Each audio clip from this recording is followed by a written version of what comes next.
Hello बच्चों, मैं संजीव शुक्ला स्वागत करता हूं आप सभी का हमारे इस बहुत ही महत्वपूर्ण सेशन में। अभी आपके दिसंबर में एग्जाम होने वाले हैं CSI या नेट मैथमेटिकल साइंसेज के। तो आपके मन में ये क्वेश्चन आ रहा होगा कि कौन से टॉपिक करके जाएं, कौन से टॉपिक छोड़ के जाएं। तो मैं आपको आज वो बताने वाला हूं कि कौन से टॉपिक्स आपके लिए ज़्यादा स्कोरिंग हो सकते हैं। लेकिन वो इस बात पर भी डिपेंड करता है कि आप किस में ज़्यादा कंफर्टेबल हैं। तो दोनों चीज़ें मिला करके मैं आपको एक सामंजस्य बना के बताऊंगा कि कैसे आपको प्रिपरेशन करनी चाहिए, कौन से टॉपिक्स पे थोड़ा ज़्यादा ध्यान देना चाहिए। ठीक है ना? तो चलिए शुरू करते हैं बिना किसी विलम्ब के। तो सबसे पहली चीज़ जो है वो आप ये देखो कि हमारा जो टोटल सिलेबस है वो कैसे डिस्ट्रीब्यूटेड है। आपको पता है रियल एनालिसिस में लगभग 50 से 55 नंबर का आता है, लीनियर अलजेब्रा में 50 से 55 नंबर का आता है, कॉम्प्लेक्स एनालिसिस में 25 से 30 नंबर का आता है, एब्स्ट्रैक्ट अलजेब्रा में 30 से 35 नंबर का आता है, ओडी में 15 से 20 आता है, पीडी में 15 से 20 आता है, इंटीग्रल इक्वेशन में 12 से 15 नंबर का आता है, कैलकुलस ऑफ वेरिएशन में 8 से 10 नंबर का आता है। इसके अलावा दो टॉपिक और रह गए आपके, न्यूमेरिकल मैथड्स और LPP, उनमें भी 6 से 8 नंबर का क्वेश्चन आ जाता है। अब कुछ लोगों को जो है अप्लाइड वाला हिस्सा ज़्यादा अच्छा लगता है, तो वो उस हिसाब से अगर इसमें ज़्यादा कंफर्टेबल हो आप इस वाले हिस्से में, तो आप जो है इसको तो 100% आपको करके जाना है। ये वाला हिस्सा तो किसी कीमत पे आपको नहीं छोड़ना है, ठीक है ना। लेकिन प्योर वाले में भी आपको टॉपिक्स करने चाहिए।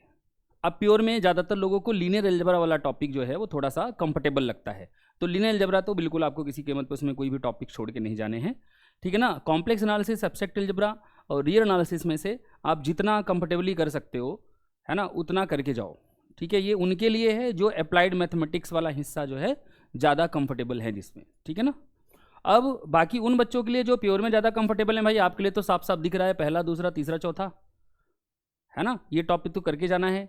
लेकिन अप्लाइड वाला आपको क्यों करके जाना है? क्योंकि अप्लाइड वाले में क्या होता है कि ज़्यादातर न्यूमेरिकल टाइप के क्वेश्चंस होते हैं, बाद में एनालिसिस कराते हैं, उस पर अलग बात है। लेकिन कहीं ना कहीं आपको एक तरीका पता चल जाता है कि इसका सोल्यूशन ऐसे आ जाएगा, अब आगे जो सोल्यूशन आ गया है उस पर डिस्कशन करवाएगा आपसे, ठीक है ना।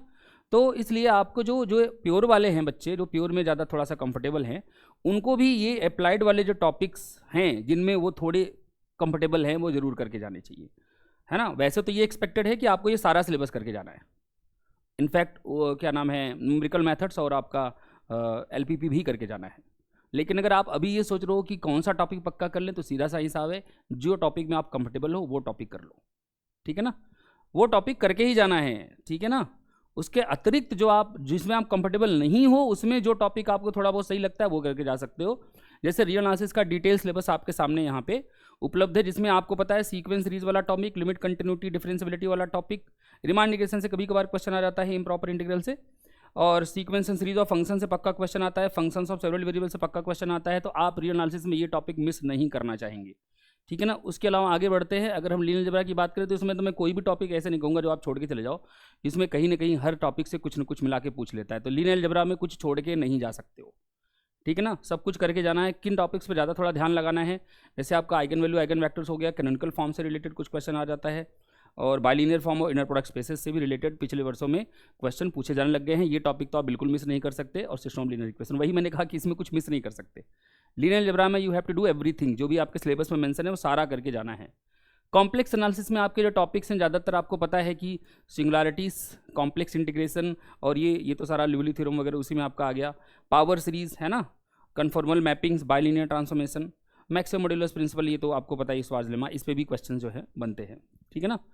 तो ये टॉपिक्स आपको करके जाने चाहिए। उसके अलावा अगर आप ग्रुप थ्योरी पे आओगे तो आपको क्लास इक्वेशन, नॉर्मल सब groups, question group and homomorphism, silo theorems, है ना, ये टॉपिक्स हैं आपके जिन पे क्वेश्चन करके जाना है, ठीक है ना।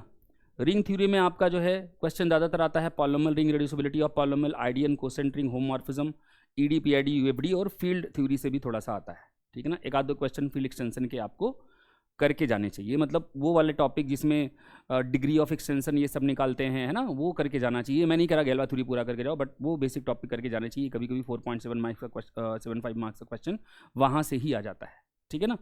तो ये हो गया आपका एब्स्ट्रैक्ट अलजेब्रा का हिसाब किताब।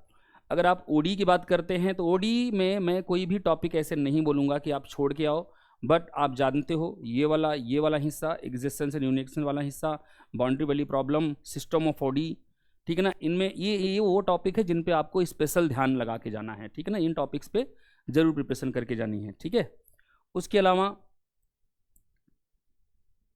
पार्शियल डिफरेंशियल इक्वेशन में मैथड्स हैं सोल्यूशन के, वे सारे के सारे आपको करके जाने, इनमें कोई छोड़ नहीं सकते हो, सीधी बात है, क्योंकि पता नहीं कौन से टॉपिक से इसमें क्वेश्चन आ जाए, ठीक है ना।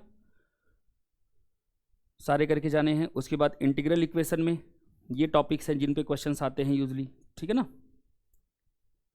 सीयूवी में आपको पता ही है कन्फर्म क्वेश्चन आता है, ठीक है। तो सीयूवी वाला टॉपिक बिल्कुल आपको छोड़ के नहीं जाना है। अब बात वही रह जाती है कि अगर आप अप्लाइड वाले पोर्शन में कंफर्टेबल हो तो उसका कुछ भी नहीं छोड़ना है, सब कुछ करके जाना है। अगर आप प्योर वाले पोर्शन में कंफर्टेबल हो तो आप जो है वो तो करो ही, लेकिन साथ ही साथ अप्लाइड का भी हिस्सा करके जाओ जितना आप कर सकते हो, ठीक है ना। इतना आप करके जाओगे, अपने PYQs जो है सारे के सारे जो है प्रीवियस ईयर के क्वेश्चन लगभग 10 साल के पिछले आपको ज़रूर से करके जाने हैं। और जो भी आप मॉक टेस्ट ले रहे हो वो मॉक टेस्ट देने, जैसे हमारे यहाँ मॉक टेस्ट आपके CSI और मैथमेटिकल साइंसेज के लिए, TIFR के लिए और आपका जो है गेट के लिए, इन सभी के लिए, आपको जैम के लिए टेस्ट सीरीज जो है वो मिलती है, आप वो परचेज़ कर सकते हो। बहुत ही अच्छी क्वालिटी के क्वेश्चंस हैं, आप उन पे प्रैक्टिस कर सकते हो, ठीक है ना। और साथ ही साथ जो भी आपको अवेलेबल हो, ठीक है ना, जो भी आपको बेनिफिशियल लगे वहाँ से मॉक टेस्ट लेना है आपको, मॉक टेस्ट ज़रूर करने हैं और साथ ही साथ PYQs भी ज़रूर करने हैं, ठीक है ना। तो अगर इतना आप कर लोगे तो फिर आपको कोई समस्या नहीं आने वाली है और निश्चित रूप से आपका एग्ज़ाम बहुत बढ़िया जाएगा। बाकी हम भी आपके लिए यहाँ पे यूट्यूब पे सेशन चलाते रहते हैं, जैसे अभी मेरी क्लासेस चल रही हैं 13 नवंबर से चल रही है और लगभग 26 नवंबर तक चलेंगी क्लासेस। लगभग डेली ही क्लासेस हैं 8:45 PM पे, जिसमें मैं आप लोगों को रियल एनालिसिस के जो टॉपिक्स हैं उनको रिवीजन के साथ जो है उसके PYQ सॉल्व करा रहा हूँ, ठीक है। तो आप लोग इन सारी चीज़ों पर ध्यान दीजिए और अच्छे से प्रिपरेशन करके जाइए, बहुत ही बढ़िया करके आएंगे, ठीक है। Thank you so much.